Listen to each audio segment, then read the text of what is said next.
Student, मैं shine Luthra. आज हम करेंगे क्लास 8 साइंस क्यूरियोसिटी का चैप्टर नंबर 3। आज हम स्टार्ट करेंगे। हमारे चैप्टर का नेम है हेल्थ द अल्टीमेट ट्रेजर, यानी कि जो हमारी हेल्थ है, जो हमारा स्वास्थ्य है, उसी को जो है वो खजाना बोला गया है कि हमारी सेहत ही, जैसे बोलते हैं ना, हेल्थ इज़ वेल्थ। इसलिए जो हमारा जो शरीर है, हमारी जो बॉडी अगर वो हेल्दी है तो इट मीन्स वो हम जो है बहुत धनी हैं। आप ये समझो, ठीक है, क्योंकि हमारी हेल्थ ज़्यादा हमारे लिए इंपॉर्टेंट होती है। तो यहाँ पे कुछ क्वेश्चन इन्होंने हमें दिए हैं स्टार्टिंग में।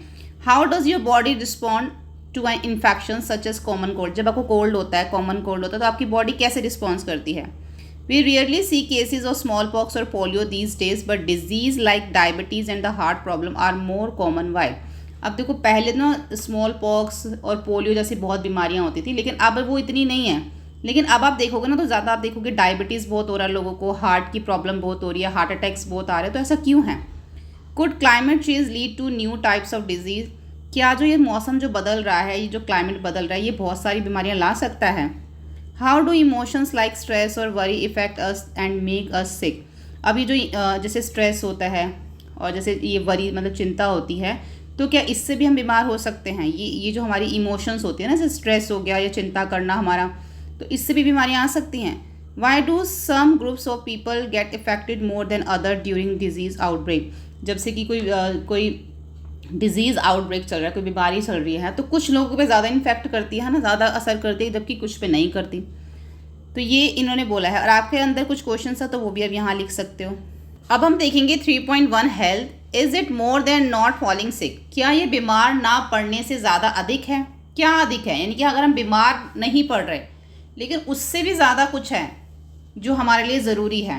बीमार ना पड़ने से भी ज़्यादा क्या चीज़ ज़रूरी हो सकती है? देखो यहाँ पे, what do you news clipping on the notice board tell you about the people's health in our country. ऊपर हमें एक नोटिस बोर्ड दे रखा है, यहाँ पे क्लिपिंग बोर्ड। यहाँ पे हमें बहुत सारी चीज़ें इंडिया के बारे में बता रखी हैं, डिजीज़ के बारे में बता रखा है यहाँ पे। अगर आप इसको पढ़ोगे तो इससे हमें पता चलता है कि हमारी इंडिया की जो हेल्थ है वो कैसी है।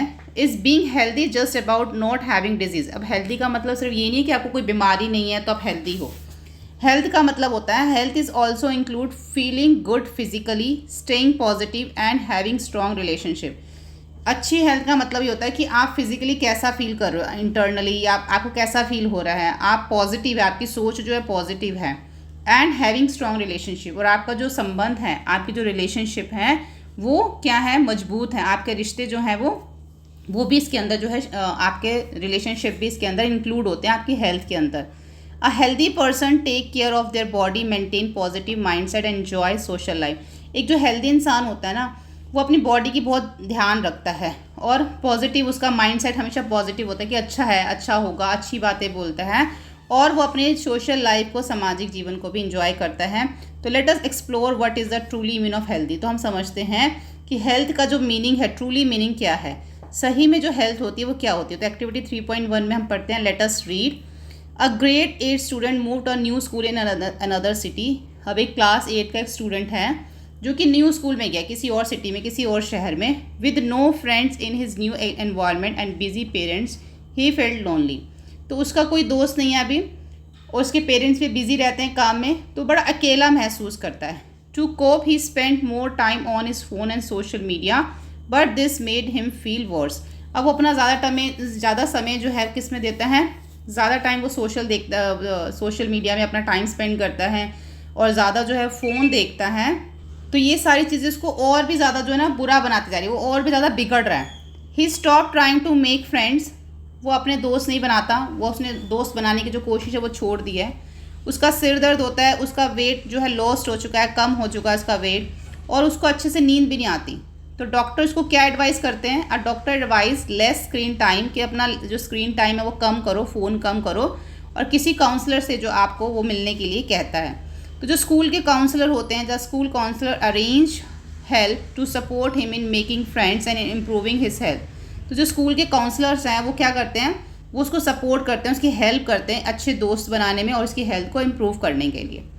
Think and reflect what was the cause of bodies health problem. अब आप बताओ कि क्या वजह हो सकती है उसकी हेल्थ प्रॉब्लम की, जो कि वो अच्छा फील नहीं करता, तो उसकी क्या वजह हो सकती है। How did his habit and surrounding effect his wellbeing. कैसे जो उसकी आदतें हैं, आदत थी जो उसको फ़ोन देखने की, और जो उसका सराउंडिंग इफेक्ट है, कैसे उसकी हेल्थ के ऊपर, उसकी वेलबींग पे असर डाल सकता है। तो यहाँ पर है as per the health world health organisation, जिसको WHO भी कहते हैं। तो जो वर्ल्ड हेल्थ ऑर्गेनाइजेशन है उन्होंने जो हेल्थ की डेफिनेशन ये बताई है, a state complete physical, mental and social wellbeing and not merely the absence of disease. एक जो अच्छी हेल्थ की जो डेफिनेशन बताई है कि उसका फिजिकली, मेंटली और जो उसका सोशल लिविंग भी वेलबींग है, यानी कि समाज के साथ उठना बैठना जो है, ये सारी चीज़ें उसमें क्या होनी चाहिए। अगर इन सब चीज़ों में वो स्वस्थ है, इन सब चीज़ों में वो हेल्दी है, यानी कि जो हेल्थ की डेफिनेशन है उसके अंदर फिजिकली, मेंटल और सोशल वेलबींग में आ जाता है। सिर्फ ये नहीं कि आपको बीमारी नहीं है तो आप हेल्दी हो, ठीक है। एब्सेंस ऑफ डिजीज़ सिर्फ हेल्थ में नहीं आता, ये सारी चीज़ें भी आती हैं। A healthy person can perform various tasks more efficiently and cope well in different and difficult situation। जो एक हेल्दी इंसान होता है ना, वो बहुत सारे जो काम एक साथ कर सकता है एफिशिएंटली, मतलब बहुत कुशलता से कर सकता है, चाहे कैसी भी डिफ़िकल्ट सिचुएशन हो। A healthy person can adjust well with peer of group and other members of society। एक हेल्दी पर्सन जो होता है ना, वो अपने ग्रुप के अंदर, अपनी सोसाइटी के मेंबर्स के अंदर बहुत जल्दी एडजस्ट हो जाता है, बहुत जल्दी तालमेल बिठा लेता है, ठीक है। तो let us understand more about health. अब हेल्थ के बारे में हम और भी यहाँ पर पढ़ेंगे। हमारा वैज्ञानिक जो विरासत है, यहाँ पर Ayurveda teaches us that true health is a balance of body, mind and surrounding. Ayurveda हमें ये बताता है कि जो एक सच्ची, एक सही जो हेल्थ होती है ना, उसके अंदर एक बैलेंस होता है, उसकी बॉडी, माइंड और उसके चारों तरफ जो उसका सराउंडिंग होता है, ये सब मिलके जो एक उसकी अच्छी हेल्थ बनती है। फॉलोइंग दिनचर्या, दिनचर्या का जो मतलब होता है वो डेली रूटीन होता है, कि जो डेली रूटीन है आपका, एंड ऋतुचर्या और जो सीजनल रूटीन है, ये आपको हेल्प करता है मेंटेन करने में, आपके जो बैलेंस को मेंटेन करने में हेल्प करता है। क्या? एक तो आपका डेली रूटीन और एक आपका सीजनल रूटीन। ईटिंग फ्रेश, जो चीज़ें आप खाते हो ना वो फ्रेश होनी चाहिए। Wholesome food suited to one's, प्राकृतिक, यानी कि जो भी चीज़ें आप खाते हो वो आपको सूट करती है, मतलब प्रकृति के हिसाब से जो भी आप पौष्टिक भोजन लेते हो तो वो आपकी बॉडी के लिए क्या होना चाहिए, सूटेबल होना चाहिए, आपको सूट करना चाहिए। बॉडी कॉन्स्टिट्यूशन इज़ एसेंशियल, ये ज़रूरी है। रेगुलर एक्सरसाइज करना, साफ सफाई रखना, क्लीनिंग रेस्ट, रेस्टफुल स्लीप, अच्छी नींद लेना, एंड अ काम mind support over well being. और उसके साथ क्या होना चाहिए, आपका जो माइंड है, काम मतलब बिल्कुल शांत मन होना चाहिए, ये भी आपके वेलबींग के बहुत आपको सपोर्ट करता है। एक अच्छे जीवन के लिए, अच्छे स्वास्थ्य के लिए ये आपको बहुत सपोर्ट करता है। This can also be achieve through the practices like, अब ये सब चीज़ें आप कैसे अचीव कर सकते हो, योगा करके कर सकते हो, मेडिटेशन से कर सकते हो, एंड माइंडफुलनेस, इन सब चीज़ों से आप ये सब चीज़ें अचीव कर सकते हो। उसके बाद 3.2 है how can we stay healthy, कैसे हम हेल्दी रह सकते हैं। Staying healthy means eating nutritious food, maintaining hygiene, staying in clean place, exercise regularly. मतलब कि आपको अगर हेल्दी रहना है ना, तो आप जो खाना खाओ वो न्यूट्रिशियस होना चाहिए, जंक फूड नहीं होना चाहिए। हाइजीन, साफ़ सफाई होनी चाहिए, जिस जगह पे आप रह रहे हो वो साफ़ होना चाहिए। डेली आपको एक्सरसाइज करनी है, regular exercise. Getting proper sleep, पूरी नींद लेनी है। जो अपना टाइम है जो वो आपको अपनी फैमिली के साथ, अपने फ्रेंड के साथ एक पॉजिटिव एटीट्यूड के साथ आपने अपना टाइम उनके साथ स्पेंड करना है। What we should do, what should not do to keep our self healthy, कौन सी चीज़ें हम करें जो हमें हेल्दी रख सकती है, कौन सी चीज़ें हम ना करें जिससे हम हेल्दी रहें। तो इसकी एक लिस्ट है यहाँ पे। List some good habits that your parents, teachers और elders often encourage you to follow. अब कुछ ऐसी आदतें हैं जो आपके पेरेंट्स, टीचर, आपके बड़े आपको एनकरेज, आपको हिम्मत दे सकते हैं उनको फॉलो करने के लिए। How many of these are already a part of your daily routine, इनमें से कौन सी चीज़ें आपके डेली रूटीन की हैं। Which ones would you like to start following, और कौन सी आप स्टार्ट करने वाले हैं। Add to the list below, ठीक है, आपने उसको ऐड कर लेना अपनी लिस्ट में। तो सबसे पहले है keep your self clean and maintain personal hygiene, अपने आप को साफ रखना। दूसरा, हेल्दी खाना खाना, बैलेंस डाइट जिसमें प्रोटीन, कार्बोहाइड्रेट, वाइटामिन, मिनरल सब कुछ होना चाहिए। एक्सरसाइज करना daily. Make time to relax और मेडिटेट एवरी डे, अपने आप को थोड़ा टाइम देना जिससे कि आप रिलैक्स हो सको, और अपने आप को एवरीडे मेडिटेट करना। नाउ थिंक, अब सोचो about habits that are not good for your health, अब कौन सी चीज़ें जो आपके लिए अच्छी नहीं हैं। Spending too much time on mobile phones और अदर डिजिटल स्क्रीन, फ़ोन पे ज़्यादा टाइम स्पेंड करना, डिजिटल स्क्रीन्स जो होती हैं उन पे ज़्यादा टाइम स्पेंड करना, वो आपके लिए अच्छा नहीं है। फास्ट फूड खाना, जंक फूड खाना रोज़, ये भी आपके लिए अच्छा नहीं है। रात को देर तक जागना, अच्छे से नींद ना लेना, स्लीपिंग वेरी लेट और not getting enough sleep. Skipping meal, खाने को स्किप कर देना, स्पेशली ब्रेकफास्ट को स्किप करना, ये बहुत बड़ी गलती होती है। बहुत सारे स्टूडेंट्स जो होते हैं ना, वो स्कूल जाते हैं और ब्रेकफास्ट करके ही नहीं जाते, ऐसे ही चले जाते हैं। ये बहुत बड़ी मिस्टेक होती है। Taking care of your body and mind is important. अपनी बॉडी का, अपने माइंड का ध्यान रखना बहुत ज़रूरी है। Healthy habit support a healthy body as well as healthy mind. अगर आपका हेल्दी हैबिट, आपकी अगर आदतें ही अच्छी हैं, हेल्दी हैं, तो वो आपकी बॉडी को भी सपोर्ट करेंगी हेल्दी रखने के लिए। फिर आपका माइंड भी साथ में जो है वो हेल्दी रहेगा। Discuss your friend with your friend and teachers. अपने दोस्तों के साथ, टीचर के साथ डिस्कस कीजिए। From the activity you participated in and the discussion you may have realise that our health depend on many factor. आप जब डिस्कस करोगे ना, तो आपको पता चलेगा कि हमारी जो लाइफ जो है वो बहुत सारे फैक्टर्स पे डिपेंड करती है। These factors include our lifestyle. ये हमारे लाइफस्टाइल से रिलेटेड हो सकता है कि कैसे हम रहते हैं, हमारा एनवायरनमेंट, हमारा सराउंडिंग कैसा, इन सब पे हमारी हेल्थ जो है ना बहुत डिपेंड करती है। अब हम 3.2 का अगर पॉइंट 1 यहाँ पे हमें बोला गया है कि मेंटेन अ हेल्दी लाइफस्टाइल। अपना जो लाइफस्टाइल है, जो आपका रहने का तरीका है ना, उसको ही हमने मेंटेन करना है हेल्दी। कैसे कर सकते हो? Eat a balance diet with plenty of fruit, vegetables and whole grain. ऐसी बैलेंस डाइट खाओ जिसमें बहुत सारे फ्रूट और वेजिटेबल्स हो और होल ग्रेन्स हो, ऐसी हमें डाइट लेनी है।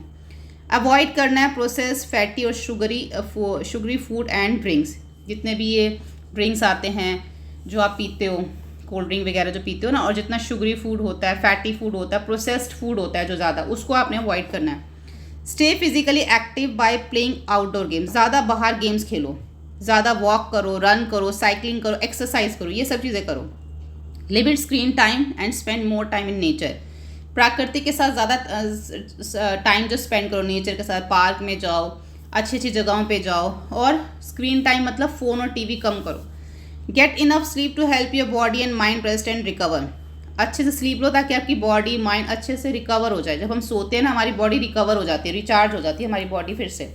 तो अच्छी नींद लो ताकि जब आप सुबह उठो तो आपकी पूरी बॉडी, आपका माइंड एकदम फ्रेश हो। प्रैक्टिस योगा और सिंपल ब्रीथिंग एक्सरसाइज लाइक प्राणायाम रेगुलरली।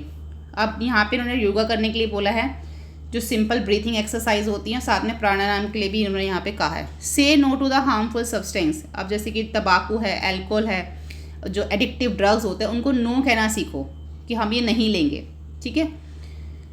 उसके बाद 3.2 का पॉइंट 2 है कीप द एनवायरनमेंट क्लीन। कैसे कर सकते हैं हम? Look at the figure 3.3a and figure 3.3b। Which playground would you like to play in and why. कौन से प्ले ग्राउंड में आप खेलना पसंद करोगे? देखो ये दो प्ले ग्राउंड दिखाए रखे हैं, एक ए और एक बी। तो ए वाला कितना क्लीन है और बी वाले में देखो क्लीन नहीं है। तो आप कैसे वाले प्ले ग्राउंड में खेलना पसंद करोगे? हम ए वाले में खेलना पसंद करेंगे ना, क्योंकि वो ज़्यादा साफ है। Most of us would like to play in the playground show in figure 3.3a as it clean and well maintain. क्योंकि वो साफ़ है, वेल मेंटेन है और बहुत सुंदर दिख रहा है। The play ground in figure 3.3b is polluted, dirty and अनहाइजीन and full of flies and mosquito. अब 3.2 का जो प्ले ग्राउंड है वो गंदा है, अनहाइजीन है, उसमें बहुत सारे मॉस्किटोज उड़ रहे हैं। People living in such areas में फॉल सिक मोर ऑफर। ऐसी जगह पे जो लोग रहते हैं वो ज़्यादा बीमार पड़ते हैं, क्योंकि उनका एनवायरनमेंट कैसा हो गया, उनका सराउंडिंग कैसा हो गया, गंदा हो गया।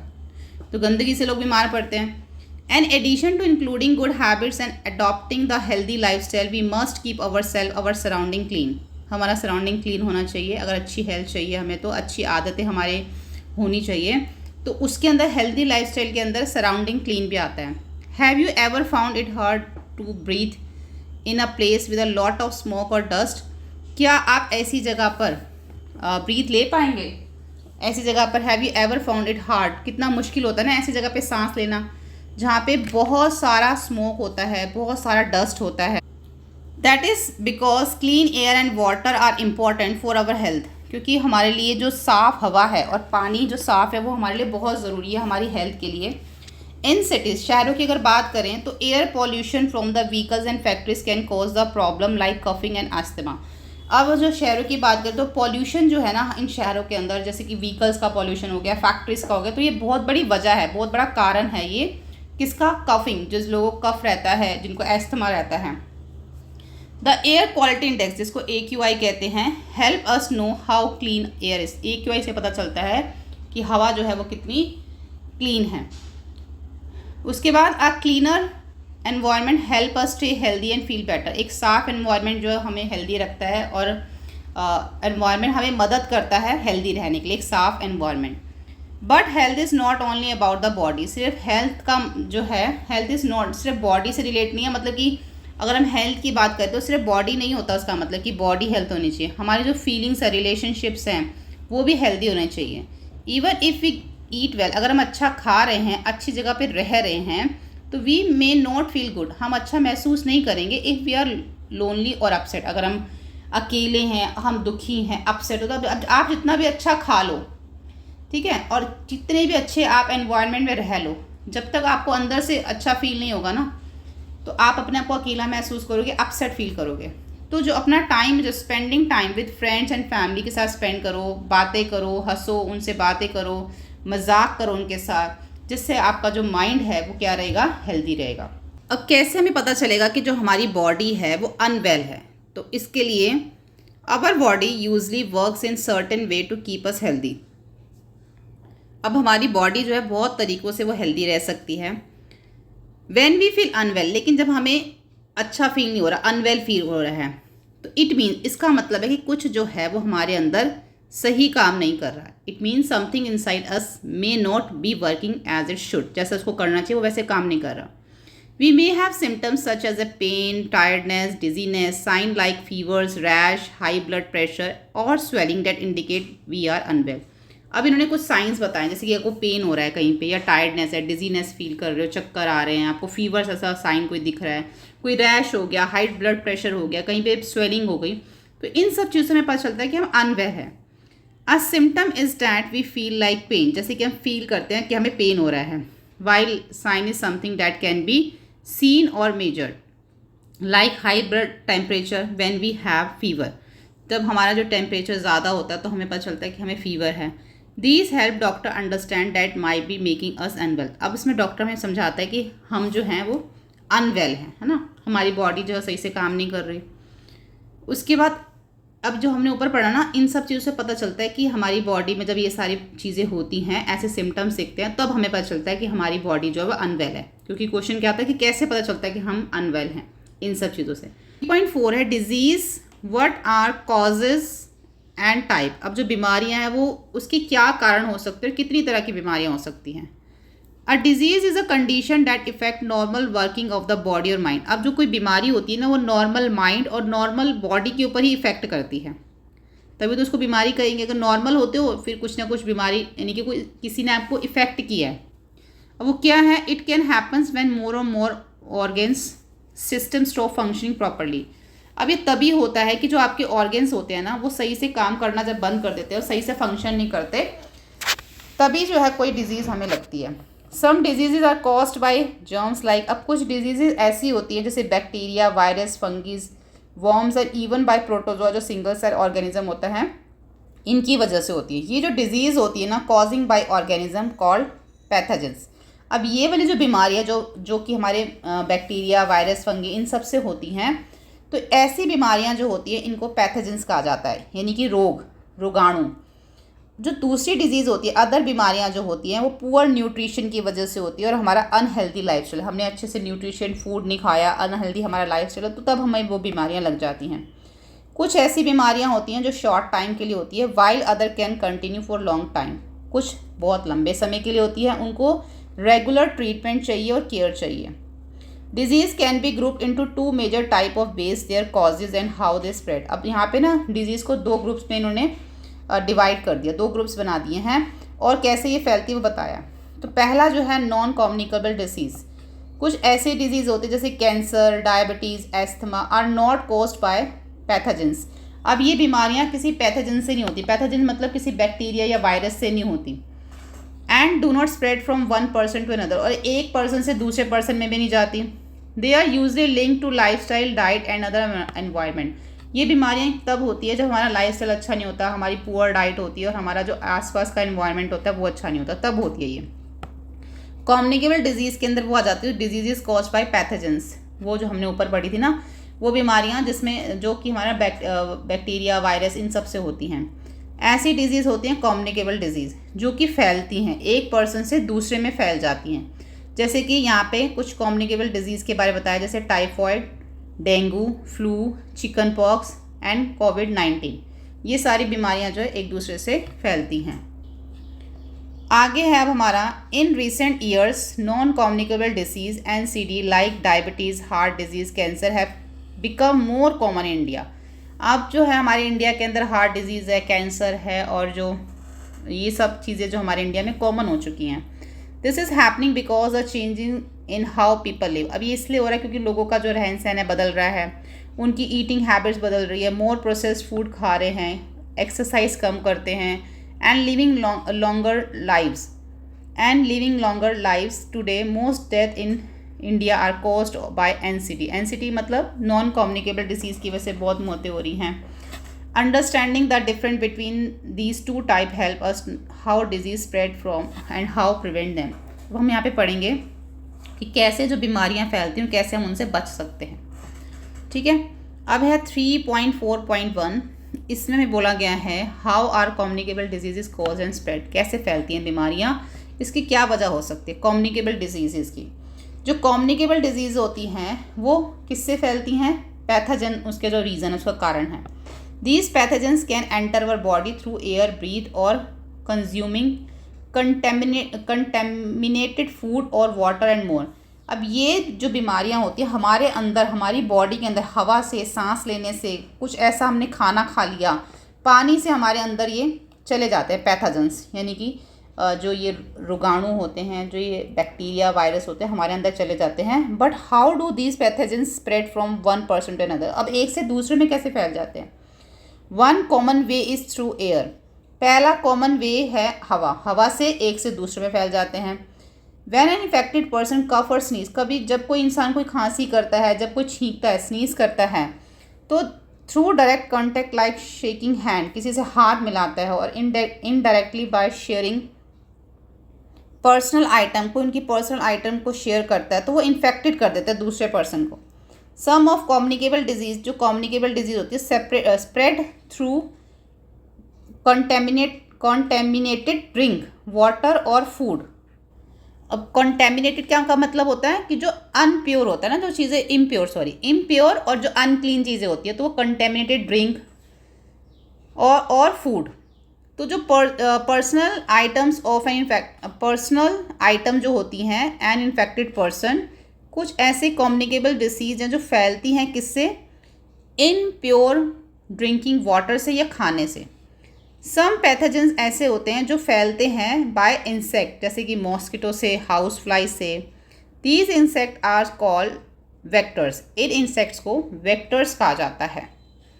Bye understanding how disease spread, ये समझने के लिए कि बीमारियाँ कैसे फैलती है, we can take simple step to protect our self and others. तो इसके लिए हमें अपने आप को कुछ सिंपल स्टेप्स लेने होंगे अपने आप को प्रोटेक्ट करने के लिए और दूसरों को प्रोटेक्ट करने के लिए। Let us find out how these communicable disease spread and how we can prevent. तो हम समझेंगे कैसे ये फैलती है, कैसे हम इनसे बच सकते हैं। तो यहाँ पे 3.4 है, let us find out. Grade 8 student listed some common communicable diseases, table 3.1। 3.1 में स्टूडेंट ने कुछ कम्युनिकेबल डिसीजेज यहाँ पर लिखी हैं, उन्होंने लिस्ट बनाई है। During a community campaigns and the library survey जब उन्होंने किया तो उन्होंने लिस्ट बनाई। Check the information list by referring to the books, trusted website and asking your science teacher add any missing detail. तो ये आप लिस्ट चेक कर सकते हैं।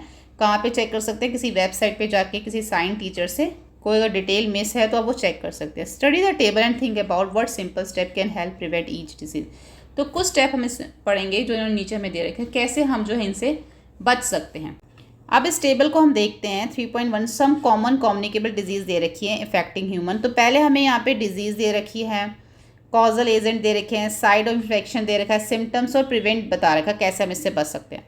तो कॉमन कोल्ड एंड इन्फ्लुएंजा जो हमें पहला दे रखा है ये वायरस से होता है, ये हमारे रेस्पिरेटरी अटैक करता है जब हम सांस लेते हैं। तो nasal congestion and discharge, sore throat, fever, cough and body ache, ये जो सिम्टम्स होते हैं हमारी बॉडी के अंदर, इससे हम बच सकते हैं, इस वायरस से हम बच सकते हैं अगर हम अपने हाथों को अच्छे से फ्रीक्वेंटली धोएं, नॉट शेयरिंग पर्सनल आइटम, अपनी पर्सनल चीज़ों को अगर शेयर ना करें और अपने माउथ और नोज़ को कवर करके रखें। सेकंड हमारा चिकन पॉक्स, ये भी एक वायरस होता है, ये भी रेस्पिरेटरी जो है वो ट्रैक होता है जो हमारी स्किन के ऊपर होता है। इसमें हल्का फीवर आता है, इची होती है ना, स्किन के ऊपर इचिंग होती है, रैशेस हो जाते हैं, ब्लिस्टर्स हो जाते हैं, छोटे छोटे दाने हो जाते हैं।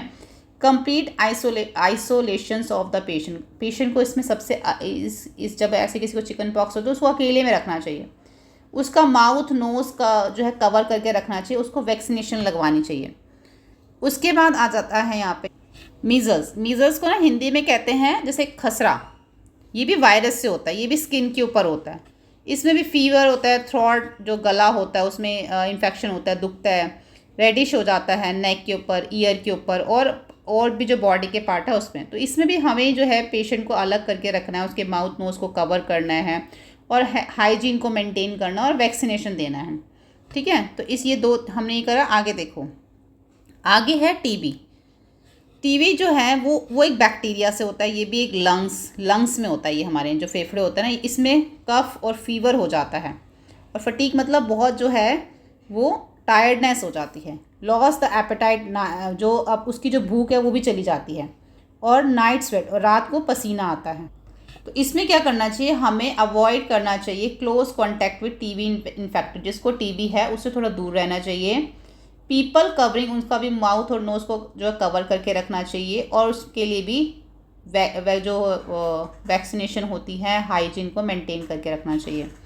हेपेटाइटिस ए भी वायरस है, ये लीवर पे होता है, इसमें भी fatigue, fever, loss of appetite, nausea, vomiting, jaundice, pain in the upper right abdomen, ये सारी चीज़ें इसमें होती है। थकावट होती है, फीवर हो जाता है, भूख नहीं लगती, नोजिया हो जाता है, वॉमिटिंग्स आती है, जॉइंडिस मतलब पीलिया हो जाता है, और एब्डोमेन के ऊपर वाले हिस्से में पेन होता है। तो इसमें क्या करना है, ज़्यादा बॉयल किया हुआ पानी ही पीना और साथ में वैक्सीनेशन लेनी है। उसके बाद आता है क्लोरेरा। अब जो कॉलेरा होता है इसको हिंदी में बोलते हैं हैज़ा। कॉलेरा कैसे होता है, बैक्टीरिया से होता है, ये होता है हमारे इंटेस्टाइन में, जो हमारी जहाँ पे हमारा फूड डाइजेस्ट होता है ना वहाँ पे। डायरिया एंड डिहाइड्रेशन इसमें हो जाता है। इसमें क्या करना है कि इसमें आपको मेंटेन करना है personal hygiene and good sanitary habits, consumption of properly cook food खाना है, बॉयल ड्रिंकिंग वाटर पीना है, और वैक्सीनेशन। टाइफॉइड भी बैक्टीरिया से होता है, ये भी इंटेस्टाइन में होता है, इसमें सिर दर्द होता है, एब्डोमिनल डिस्कम्फर्ट, जो हमारा एब्डोमिनल होता है वो डिस्कम्फर्ट, फीवर हो जाता है, डायरिया हो जाता है। इसमें भी आपको क्या करना है, अपना खाना जो है मेंटेन करना है, सैनिटरी हैबिट्स लेनी है अच्छी। उसके बाद consumption of properly cook food खाना है, बॉयल ड्रिंकिंग वाटर, वैक्सीनेशन। उसके बाद है हमारा नेक्स्ट है हमारा एस्कारियसिस। एस्कारियसिस क्या होता है, ये राउंड वॉर्म्स, जैसे कि पेट में कीड़े हो जाते हैं ना, वॉर्म्स मतलब कीड़े, ये भी इंटेस्टाइन में होते हैं। तो worms in stool, loss of appetite, poor growth, diarrhoea, weight lose, anaemia. अब इसके अंदर क्या होता है, जो हमारी स्टूल होता है उसके अंदर कीड़े आ जाते हैं, भूख चली जाती है, ग्रोथ रुक जाती है, डायरिया हो जाता है, और वेट लॉस होता है, साथ में एनीमिया, खून की कमी हो जाती है। इसके लिए भी आपको अच्छा खाना खाना है, अच्छी हैबिट्स, आपकी सैनिटरी हैबिट्स होनी चाहिए, consumption of properly cook food खाना है, बॉयल ड्रिंकिंग वाटर लेना है इस पर भी।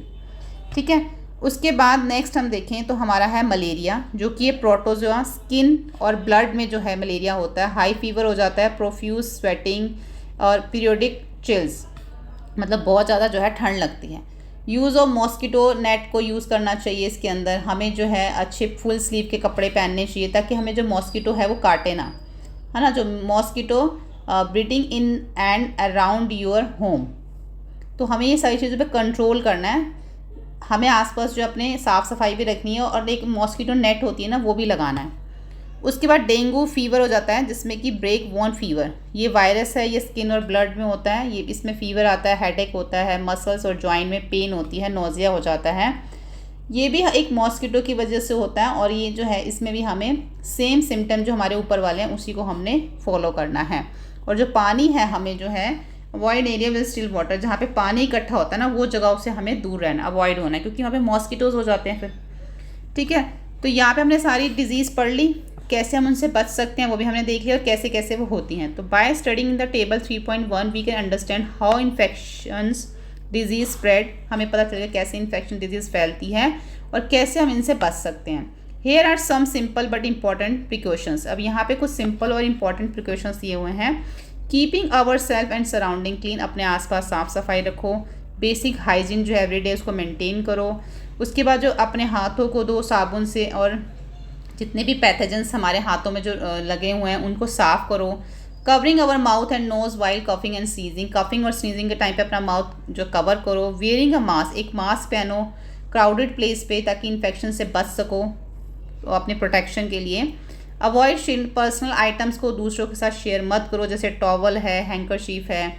अपने घर को, खाने को, पानी को साफ रखो। Staying at home and resting when, जब आप घर पे हो, एंड रेस्टिंग व्हेन, जब आप रेस्ट कर रहे हो, तो we are unwell helps the body recover and minimise spreading the disease to others. जब आप ठीक नहीं है तो आप घर पे रहें, रेस्ट करें, ताकि दूसरों को भी वो बीमारियाँ फैले ना, कम से कम बीमारी जो है फिर वो फैले। अगर आप जैसे कई बार क्या होता है कि स्टूडेंट ना बहुत उनको इन्फेक्शन होता है, मतलब इन्फेक्शन मतलब उनको कोल्ड या कफ होता है, बच्चे फिर भी स्कूल आ जाते हैं, उससे क्या होता है दूसरों को भी हो जाता है। तो उस टाइम पे हमें घर पे रहना चाहिए, जाके ये चीज़ जो है वो फैले ना हो, दूसरों को ना हो, फिर दूसरों से किसी और को भी हो जाएगा। तो उस टाइम पे घर पे रहो, रेस्ट करो। Some infection disease are caused by worms that live inside our body, specially in the digestive system. कुछ बीमारियाँ वर्म्स मतलब कीड़ों से होती हैं जो कि हमारे डाइजेस्टिव सिस्टम में हो जाती हैं।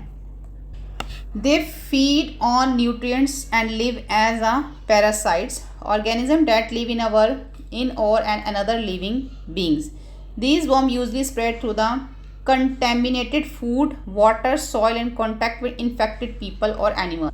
अब जो ये worms होते हैं ना, ये ऐसे organisms जो हैं वो रहते कहाँ हैं, that live in or another living beings, मतलब living beings के ऊपर जो है वो रहते हैं। और ये जो है किस पे कैसे फैलते हैं, अगर अच्छा खाना नहीं है, दूषित खाना है, गंदा पानी है, गंदी मिट्टी है, और हमारे साथ जो हम ऐसे लोगों से कांटेक्ट में जो इन्फेक्टेड हैं या इन्फेक्टेड एनिमल्स के कांटेक्ट में, तो फिर ये वर्म्स हमारे अंदर आ जाते हैं।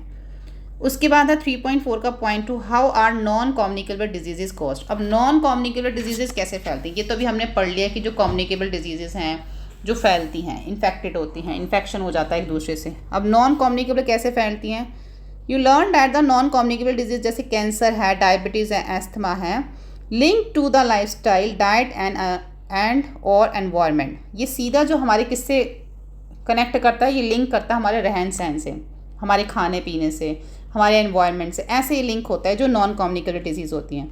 They are the most common cause of death in India, जिसकी वजह से बहुत हमारे इंडिया में डेथ होती है। क्लास 6 में you also learn about disease like scurvy, anaemia, goitre. इन सब के बारे में आपने क्लास 6 में पढ़ा था, सर्वरी, एनीमिया और ग्वाइटर के बारे में। तो what will happen if it takes excess amount of iodine, क्या होगा अगर हम ज़्यादा अमाउंट ऑफ आयोडीन लेंगे तो। Which are caused by the lack of specific nutrients in the diet. अब यहाँ पर बोला गया कि जो सारी बीमारियाँ हैं ना, ये एक specific lack of specific nutrients, यानी कि हमारी बॉडी के अंदर हमारी डाइट में कोई स्पेसिफिक न्यूट्रिएंट होता है, उसकी कमी की वजह से हो जाती हैं। These are called deficiencies diseases, इनको कहा जाता है डेफिशिएंसीज डिजीज, यानी कि हमारी बॉडी में किसी चीज़ की डेफिशिएंसीज हो गई, कमी हो गई, डेफिशिएंसी मतलब हमारे शरीर में किसी चीज़ की कमी हो गई। And are also non communicable, और इसको नॉन कम्युनिकेबल भी कहा जाता है। Disease such as a cancer, अगर कैंसर देखें, डायबिटीज़ देखें और एस्थमा की बात करें तो may often persist for a long time, जो एक लंबे समय तक रहती हैं, लगभग 3 महीने। And are referred as a chronic disease, और इसको क्रॉनिक डिजीज़ भी कहा जाता है, इसको रेफ़र किया गया क्रॉनिक डिजीज़ से। Diabetes is a common disease, diabetes एक कॉमन डिजीज़ है which is becoming more prevalently in the adults as well as children. ये जो बड़े लोग हैं, यानी कि जो यंग हैं, वो जो बच्चे हैं, उनमें पाई जा रही है आजकल नॉर्मल। इनफैक्ट यहाँ तक कि India now has one of the highest number of people with diabetic in the world. हमारा जो इंडिया है पूरे वर्ल्ड के अंदर नंबर 1 में है जिसमें लोगों को डायबिटीज़ हो रही है। It often develop due to the communication of hormonal imbalance. अब ये हार्मोन्स जो होते हैं हमारी बॉडी में, उसके इनबैलेंस की वजह से भी होती है।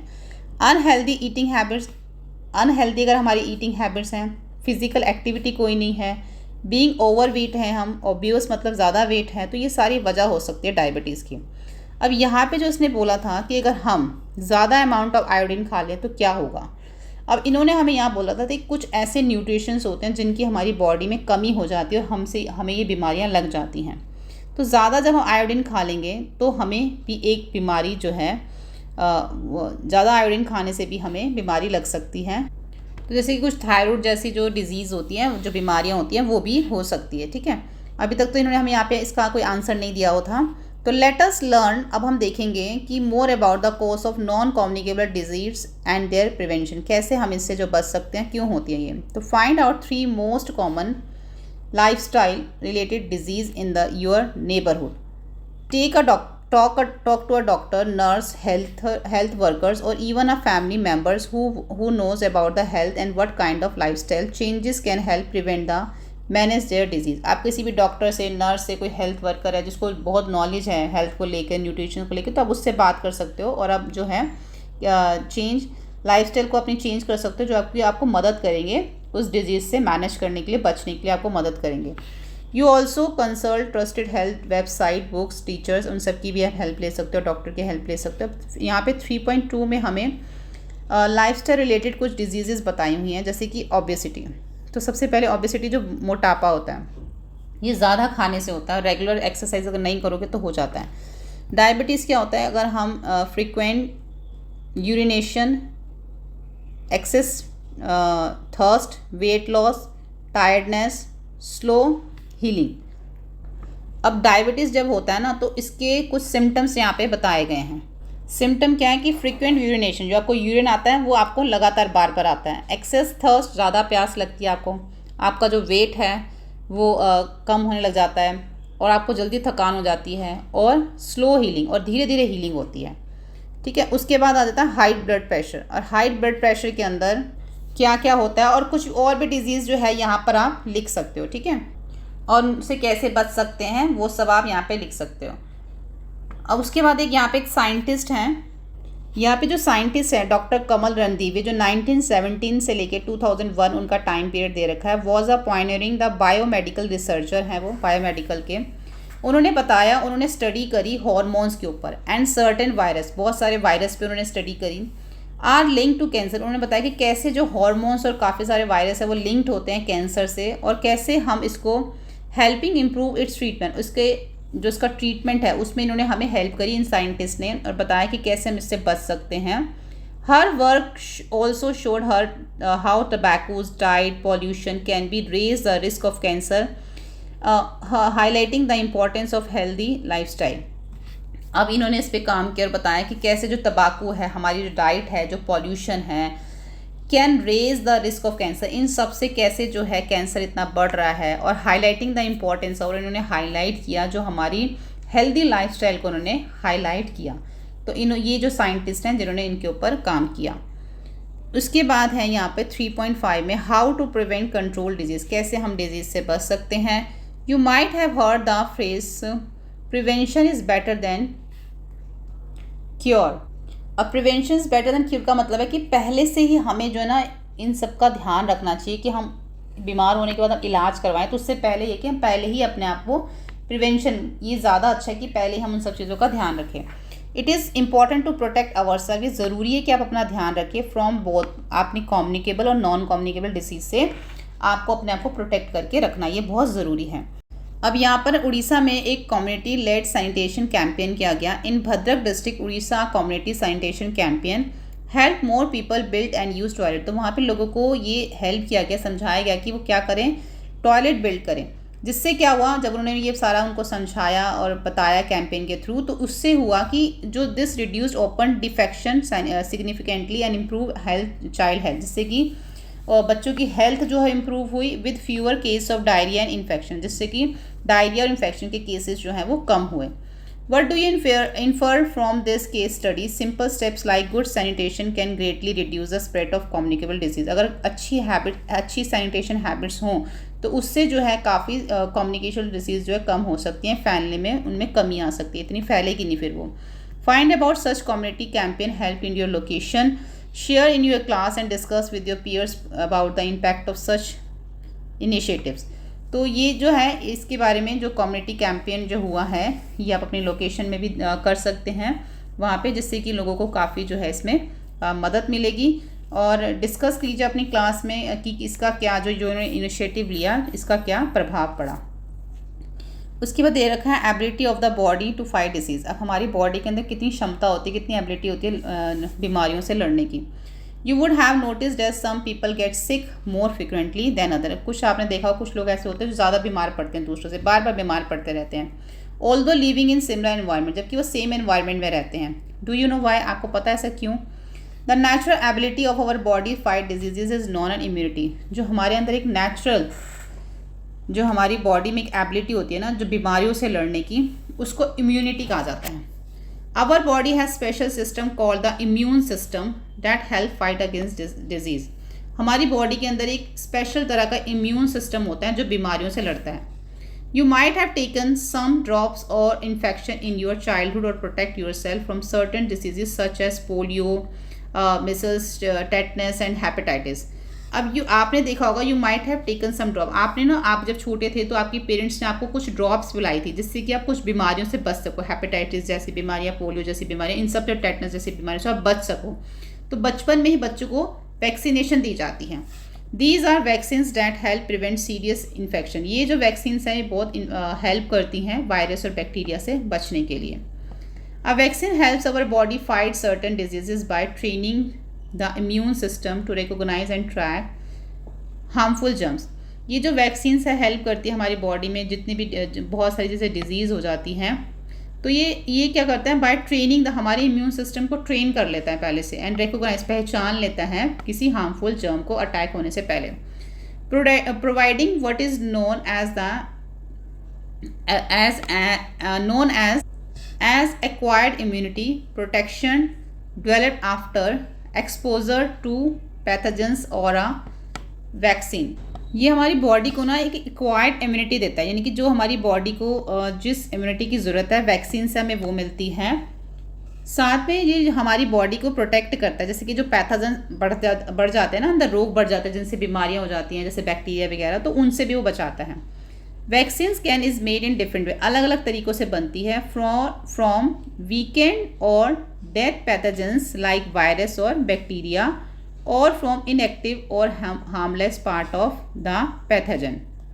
अभी कैसे बनती है, जैसे कि डेथ पैथोजन से, जैसे कि वायरस और बैक्टीरिया जो डेथ होते हैं, मतलब जो मरे होते हैं, उनसे बनती हैं, और ये इनएक्टिव होती है और हार्मलेस होती है पार्ट ऑफ द पैथोजेंस।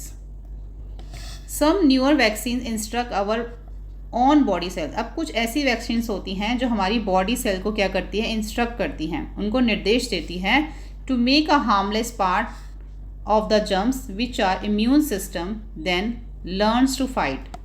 अभी जो कुछ वैक्सीन्स होती हैं हमारी जो है सेल्स को क्या करती है, इंस्ट्रक्ट करती है कि इसके लिए टू मेक हार्मलेस पार्ट, एक हार्मलेस पार्ट जो है जर्म्स का बनाने के लिए, और ये हमारे इम्यून सिस्टम को तैयार करती है फाइट करने के लिए। फॉर एग्जाम्पल, जैसे कि tetanus shot often given after in injury protect, जैसे कि हमें टेटनस का इंजेक्शन लगाते हैं, जैसे कई बार हम गिर जाते हैं या कोई लोहे की चीज़ हमें लग जाती है तो हम टेटनस का इंजेक्शन लगाते हैं। ये क्यों लगाते हैं, against infection by the tetanus causing bacteria, ताकि जो टेटनस का बैक्टीरिया है वो बढ़ ना जाए, इन्फेक्शन ना हो जाए उसका। It contain an inactivated bacteria toxin and help the immune system develop protection without causing the disease. अब जो हम इंजेक्शन लगवाते हैं तो इसमें क्या होता है, एक इनएक्टिवेटेड बैक्टीरियल टॉक्सिन होता है इसके अंदर, जो कि हेल्प करता है हमारे इम्यून सिस्टम में और बचाने में हमारे, कि ताकि हमें बीमारियों से बचाने में, कॉजिंग द डिजीज़, उससे प्रोटेक्ट करने में हमारी हेल्प करता है। Do you know when the first vaccine was discover? आपको पता है कि पहली वैक्सीन कब डिस्कवर की गई थी? यहाँ पे हमें बताया गया है Edward Jenner and the smallpox vaccine. Smallpox was a deadly disease that cause blister and killed millions. Smallpox जो है एक ऐसी डिजीज़ है जिससे कि लोग मर जाते थे, जिससे एक क्या होते थे, इसके अंदर ब्लिस्टर्स यानी कि छोटे छोटे जो हैं वो दाने हो जाते थे बॉडी पे, और काफ़ी लोग जो मिलियंस लोग इसमें मर चुके हैं। अ middle disease called cowpox a milder disease called cowpox seen in cows could also infect humans. अब ये जो काउपॉक्स होती है ना, जो कि काउस में पाई जाती है, साथ में इन्फेक्ट कर देती है ह्यूमन को भी। In the late 1700s, English doctor Edward Jenner discovered the people who had cowpox did not get smallpox. उन्होंने ऐसे लोगों को डिस्कवर किया, ऐसे लोगों का पता लगाया कि जिनको काउपॉक्स हुआ है, स्मॉल पॉक्स नहीं हुआ। This led to the invention of the first vaccine. इस तरीके से पहला जो वैक्सीन बना, and help protect people from small pox, और जिससे उन्होंने लोगों को स्मॉल पॉक्स से जो है वो बचाया।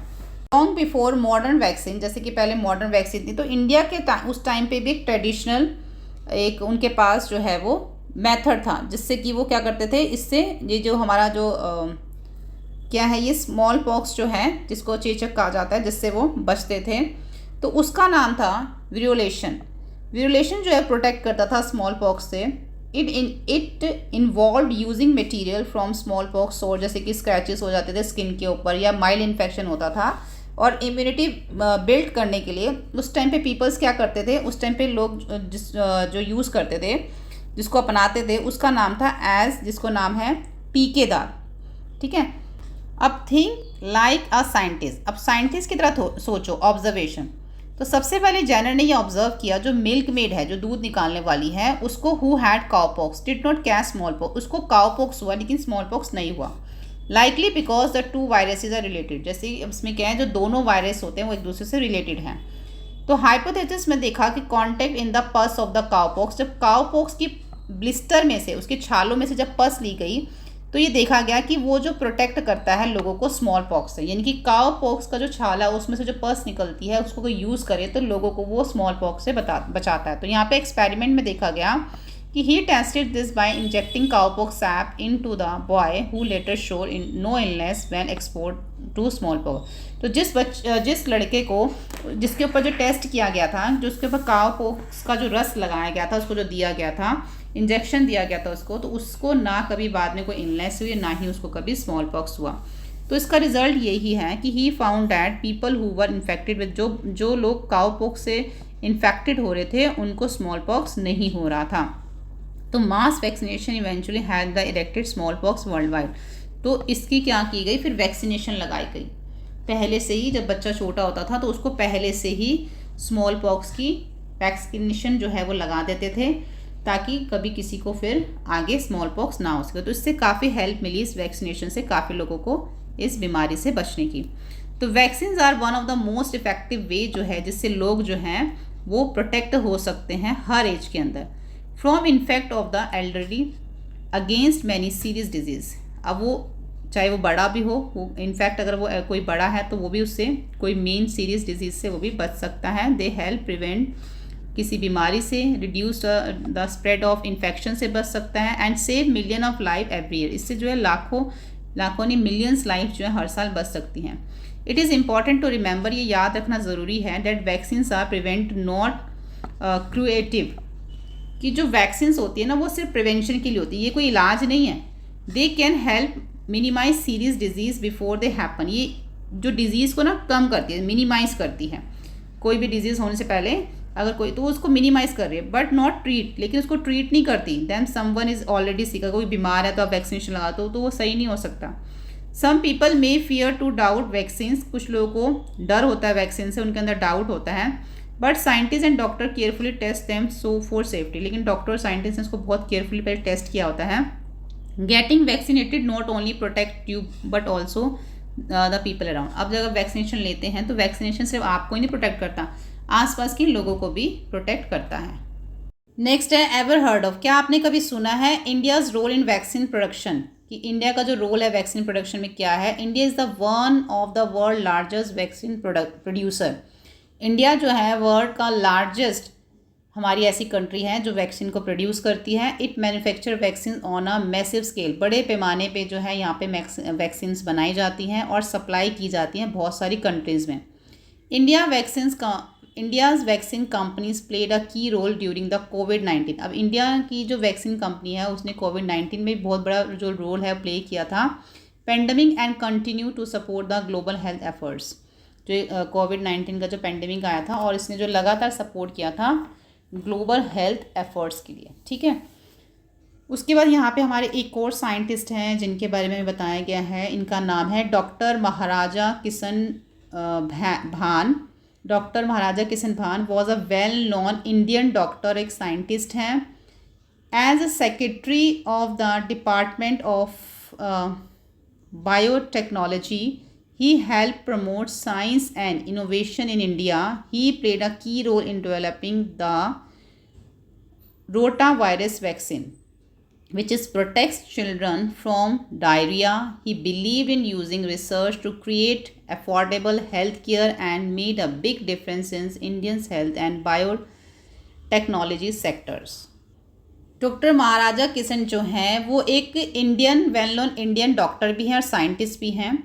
जो सेक्रेटरी ऑफ डिपार्टमेंट है बायोटेक्नोलॉजी का, उसमें इन्होंने हेल्प करी किस चीज़ में, साइंस को प्रमोट किया, विज्ञान को प्रमोट किया और इनोवेशन इन इंडिया।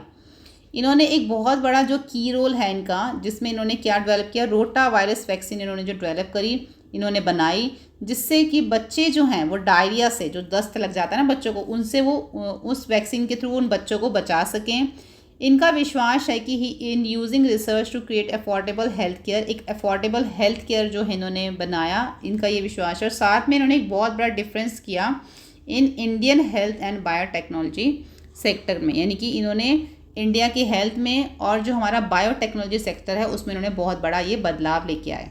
तो मेन इन्होंने जो है एक वैक्सीन जो है क्रिएट करी थी रोटा वायरस बच्चों के लिए जिनको डायरिया हो जाता था। उसके बाद है यहाँ पर 3.5 का पॉइंट 1, ट्रीटमेंट ऑफ डिजीज़। अब कैसे बीमारियों से बच सकते हैं। If our immune system fails to protect us against an infectious disease we fall ill and need to visit a doctor. अगर हमारा इम्यून सिस्टम फेल हो रहा है, हमारे किसी भी इन्फेक्शन को हमारी बॉडी के अंदर अगर वो आ जाता है तो प्रोटेक्ट करने में अगर फेल हो रहा है तो हमें क्या करना चाहिए, हम बीमार हो जाएंगे और हमें उस टाइम पे डॉक्टर के पास जाते हैं, हमें ज़रूरत होती है फिर डॉक्टर के पास जाने की। तो डॉक्टर में गिव अस मेडिसिन, डॉक्टर हमें एंटीबायोटिक्स देता है जिससे कि जो हमारे अंदर बैक्टीरिया हो जाते हैं वो क्या हो जाता है, उनसे वो लड़ता है। That might have cause the disease, जिसकी वजह से बीमारी हो रही है वो बैक्टीरिया मर जाते हैं। Antibiotics work only against bacterial infection, antivirus तभी काम करते हैं जब हमें कोई बैक्टीरियल इन्फेक्शन होता है, because they target part of bacterial cell that are different from human और अदर एनिमल सेल।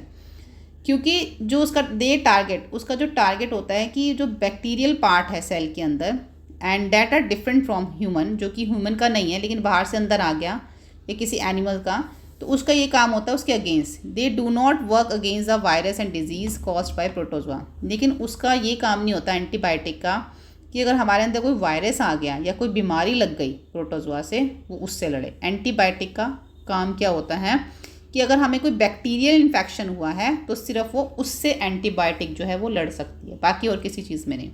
अब यहाँ पर है think like a scientist, discovery of first antibiotic penicillin. पहला जो एंटीबायोटिक जो पेनिसिलिन था जो डिस्कवर किया, पेनिसिलिन वॉज डिस्कवर्ड जो है 1928 में इसका डिस्कवर्ड हुआ। इनका जो डिस्कवर है अलेक्जेंडर फ्लेमिंग ने किया, बैक्टीरियोलॉजिस्ट फ्रॉम लंदन, जो कि बैक्टीरियोलॉजिस्ट हैं किसमें, लंदन में। वाइल स्टडिंग, जब उन्होंने पढ़ा कि जो हार्मफुल बैक्टीरिया है, he noticed that a mold on a discharge petri dish stopped the bacteria from growing। उन्होंने नोटिस किया जो पेट्री डिश होती है, इनकी जो नीचे चौड़ी वाली डिश होती है ना, उसके अंदर जो मोल्ड है, जो उसमें मोल्ड आ जाता है, वो बैक्टीरिया को ग्रो नहीं करने दे रहा। तो तब उन्होंने रियलाइज़ किया कि जो मोल्ड के अंदर से एक ऐसा सब्सटेंस निकलता है जो बैक्टीरिया को किल करता है। This change discovery led the discovery of penicillin. इसकी वजह से जो है पेनिसिला का उन्होंने डिस्कवर किया। तो पहला ऐसा उन्होंने एंटीबायोटिक्स बनाया जो बैक्टीरिया इन्फेक्शन से ट्रीट कर सकता है, जो उससे लड़ सकता है। ठीक है, दो antibiotics are effective in protecting us against the bacterial infection have save million of life since their discovery. अब एंटीबायोटिक जो है हमारी, जो हमें क्या करता है, प्रोटेक्ट करता है, हमें जितने भी हमारे बैक्टीरियल इन्फेक्शंस होते हैं ना उससे हमें बचाता है, और बहुत सारी लोगों की जो जान है वो इससे बची है। Have since their discovery they discriminate use has led to decline in their effectiveness. यहाँ पे जो उसका डिस्क्रिमिनेट यूज़ है ना, कि लोग जो है उस एंटीबायोटिक का जो है सही से यूज़ नहीं करते, तो उसका जो फिर असर उतना नहीं होता बॉडी में। आजकल क्या है, अब जैसे देखो यहाँ पे अगर हम किसी भी डॉक्टर के पास जाते हैं, हमें डॉक्टर जो है, जब अगर हमें कोई बैक्टीरियल इन्फेक्शन है तो उसके ऊपर क्या है, फिर हमारी जो एंटीबायोटिक्स हैं वो काम करती हैं। ठीक है, लेकिन अभी कभी कभी हमें डॉक्टर 3 डेज़ की या 4 डेज़ की मेडिसिन देता है जिसके अंदर हमें वो एंटीबायोटिक्स भी देता है, लेकिन हम जब 1 डे की खा लेते हैं मेडिसिन तो हमें लगता है हम ठीक हो गए, उसके बाद जो आगे का कोर्स है एंटीबायोटिक का वो हम नहीं करते हैं, तो वहाँ पर हम उसको वहीं पे छोड़ देते हैं। जब नेक्स्ट टाइम आप फिर से बीमार पड़ जाओगे और उस टाइम पे फिर से आप एंटीबायोटिक्स लोगे तो उस तरीके से फिर वो एंटीबायोटिक्स काम नहीं करती हैं, क्योंकि जो हमारे अंदर के जो बैक्टीरियाज हैं फिर वो उस एंटीबायोटिक से लड़ने की शक्ति उनमें आ जाती है और वो एंटीबायोटिक्स फिर उस तरीके से काम नहीं करता और हमारे जो बैक्टीरियाज हैं वो मल्टीपल होते रहते हैं, फिर वो बढ़ते रहते हैं। तो यही लिखा हुआ है, nowadays there are news headline about antibiotic resistance, a phenomena where bacteria that were earlier killed by given antibiotic. जो पहले एंटीबायोटिक देने से बैक्टीरिया जो किल हो रहे थे आर फाउंड टू सर्वाइव, अब वो मल्टीपल हो रहे हैं। क्यों? क्योंकि हमने सही से वो जो एंटीबायोटिक मेडिसिन से उसको नहीं लिया, वो जो बायोटिक जो है वो जो हैं जो बैक्टीरियाज हैं वो क्या हो रहे हैं, वो बढ़ रहे हैं। डिस्पाइट, अब उसमें ट्रीटमेंट भी कर रहे हैं, विद डैट एंटीबायोटिक से ट्रीटमेंट भी कर रहे हैं, लेकिन क्या हो रहा है, दिस मेक्स कॉमन इन्फेक्शन, उससे कॉमन इन्फेक्शन हो रहा है और hard to treat to increase the risk of complication, और ज़्यादा कॉम्प्लिकेशन बढ़ने का जो डर है। प्रोलॉन्ग इलनेस, लंबे समय तक जो है वो इलनेस हो सकती है और डेथ भी हो सकती है। इसलिए जब हमें कोई मेडिसिन दी जाती है एंटीबायोटिक, तो हमें जो उसको पूरा जो है उसका ट्रीटमेंट करना चाहिए। अब यहाँ पे दे रखा है how antibiotic resistance spread in community, कैसे जो है ये बढ़ रहा है। देखो कई बार लोग क्या करते हैं, taking antibiotic when they are not required, जब नहीं भी चाहिए होता तब भी वो उसको खा लेते हैं। तो अगर कोई इंसान develop the resistance in human body, तो वो क्या होगा, may have serious illness and gets care at a hospital. तो जब आपकी बॉडी को जब इसकी ज़रूरत नहीं है तो तब हमें ये एंटीबायोटिक्स जो है वो नहीं लेने चाहिए, तो उससे भी हमारी बॉडी पे जो है वो असर हो सकता है। देखो जैसे ये इस पर्सन ने लिया, इसको क्या हो गया, ये बीमार हो गया, इसको सीरियस इलनेस हो गई, ये हॉस्पिटल में चला गया। अब वहाँ पे जाके इसको जो एंटीबायोटिक्स दिए गए, अब ये बीमार हो गया, तो इसका मतलब बैक्टीरियाज बढ़ चुके हैं अब अंदर। अब जब बैक्टीरियाज आ चुके हैं तो इसको क्या देंगे, फिर से एंटीबायोटिक्स देंगे। तो अब इसके अंदर जो बैक्टीरियाज आ चुके हैं, तो जब वो पर्सन घर आता है हॉस्पिटल से या हॉस्पिटल के अंदर, उसके थ्रू भी इन्फेक्शन जो है वो फैल सकता है। ठीक है, फिर वो घर पे आएगा, उसके थ्रू बाकी लोग जब उससे मिलने आते हैं तो उनमें भी इन्फेक्शन हो सकता है। तो ऐसे जो एनिमल के थ्रू भी जो है ये हो सकता है, जैसे कि एनिमल्स को डेवलपमेंट, उनके अंदर जो resistance in the Bactrian animal, तो अगर उनके अंदर ही इंक्रीज़ हो जाते हैं बैक्टीरिया, तो अगर उनमें इंक्रीज़ हो जाएंगे तो फिर वो किस में जाएंगे, जो उनका काउ डंग वगैरह से होता है मैन्यूर के थ्रू, वो क्रॉप्स में जाएंगे, क्रॉप से जो हम खाते हैं उसमें आएंगे, जो ये एग और मिल्क देते हैं उनके थ्रू हमें ये हम जो खाते हैं हमारे अंदर आ सकते हैं। तो इस तरीके से ना ये बहुत फैल जाता है। तो यहाँ पे लिखा हुआ है spread of antibiotic resistant bacteria in community, ऐसे जो है वो फैलता है फिर वो। उसके बाद 3.7 में दे रखा है let us infer, study the infographic given in figure 3.5b। अभी जो हमें नीचे एक फिगर दे रखी है 3.5b, इसमें लिखा है कि how do you think the antibiotic resistance has been develop in bacterial pathogens. Pathogens आपको जो नीचे स्टडी हम करेंगे, हमें 3.5 में दे रखा कि हाउ डू यू थिंक, आपको कैसा लगता है कि जो एंटीबायोटिक रेजिस्टेंस है वो बढ़ चुका है, डेवलप हो चुका है इन बैक्टीरियल पैथोजेंस, यानी कि जो उसके रोग हैं वो क्या हो चुके हैं, बढ़ चुके हैं। कैसे आपको ये लगता है, आप इसके बारे में क्या सोचते हैं? What precautions may be taken to reduce antibiotic resistance, antibiotic resistance को कम करने के लिए हमें क्या क्या सावधानियां बरतनी चाहिए? To tackle the problem to antibiotic resistant we must use antibiotic wisely. हमें जब डॉक्टर प्रिस्क्राइब करते हैं ना एंटीबायोटिक, तो हमें बड़ी समझदारी से उनको खाना चाहिए, सही डोज लेनी चाहिए, सही टाइम पे हमें जो है उसको सही ड्यूरेशन में उसको हमें लेना चाहिए। Avoid unnecessary use help prevent to rise resistance bacteria to keep antibiotic effect for further generation. तो हमें अवॉइड करना है, जब हमें इसकी ज़रूरत नहीं है तब तो हमें इसको नहीं लेना, लेकिन जब इसकी ज़रूरत है तब हमें लेना है। तो अननेसेसरी यूज़ हेल्प प्रिवेंट, हम बैक्टीरिया से रिस्क से बचने के लिए अगर हम पहले से ही एंटीबायोटिक्स लेते रहेंगे तो फिर हमारी आगे जो फर्दर जब हमें इसकी ज़रूरत होती है ना एंटीबायोटिक की, फिर वो काम नहीं करते सही से। Traditional medicine system like Ayurveda, Siddha and Unani have been used in Indian for many years of manage common health problem. They use natural substance like herbs and oil. अब यहाँ पे हमें कुछ बैक्टीरियल बिकम रेजिस्टेंस एंटीबायोटिक दे रखे हैं, कुछ यहाँ पे माइक्रोब्स डेवलप रेजिस्टेंस एंटीबायोटिक हमें दिखा रखे हैं। यहाँ पे एंटीबायोटिक किल बैक्टीरिया, यहाँ पे देखो बैक्टीरिया जो वो मर गए हैं, कैसे मर गए हैं, kill good bacteria protecting the body from infection. तो व्हेन एंटीबायोटिक किल बैक्टीरिया, जब बैक्टीरिया को मारते हैं तो देखो इस तरीके से वो मर जाते हैं और हमारी बॉडी को इन्फेक्शन से प्रोटेक्ट करते हैं। The antibiotic resistance bacteria grow and take over. जो एंटीबायोटिक जो रेजिस्टेंस है वो बैक्टीरिया को क्या करती है, वो और भी ज़्यादा ग्रो करती है और उसको बढ़ा देती है। यानी कि अब क्या हो रहा है, एंटीबायोटिक रेजिस्टेंस हो रहा है, यानी कि जब उसके ऊपर हम एंटीबायोटिक खा रहे हैं, अब कोई असर नहीं हो रहा, तो उससे क्या हो रहा है, जो हमारे जो बैक्टीरिया वो और भी ग्रो हो रहे हैं. Some bacterias transfer antibiotic resistant to other bacteria causing more problem. अब कुछ ऐसे बैक्टीरिया होते हैं जो एंटीबायोटिक रेजिस्टेंस की वजह से वो और भी बैक्टीरिया जो है उसमें आ जाते हैं, जिसकी वजह से और भी प्रॉब्लम्स हो जाती हैं. ठीक है. I need antibiotic for my mother, she has a sore throat and fever. उसने बोला कि मुझे एंटीबायोटिक की ज़रूरत है, मेरी मदर ऐसे से बीमार है, तो you must get a prescription from doctor. तो इसने बोला कि पहले आप डॉक्टर के पास जाइए, उससे लिखवा के लाइए, प्रिस्क्रिप्शन लाइए, तभी हम देंगे. Are you given antibiotic to your cattle, क्या आप अपनी कैटल को एंटीबायोटिक देती हैं? तो उसने कहा नहीं, I am not using any antibiotic, मैं कोई एंटीबायोटिक यूज़ नहीं करती. No no don't give no do not give antibiotic injection to your cattle, अपने कैटल्स को एंटीबायोटिक इंजेक्शन ना दें. I will develop antibiotic resistance otherwise, नहीं तो क्या होगा कि एंटीबायोटिक रेजिस्टेंस जो है वो बढ़ जाएगा. कहने का मतलब है जब एंटीबायोटिक्स की ज़रूरत नहीं है तो उस समय पर वो ना ले, और जब आपको डॉक्टर कहे तो आप एंटीबायोटिक ज़रूर लें, जितने दिन तक कहे उतने दिन तक लें. अगर आप उतने दिन तक नहीं लेंगे तो आपके अंदर एंटीबायोटिक रेजिस्टेंस जो है वो बढ़ जाएगा, यानी कि फिर जब आप मेडिसिन लोगे फिर वो एंटीबायोटिक जो है काम नहीं करेंगे. ठीक है.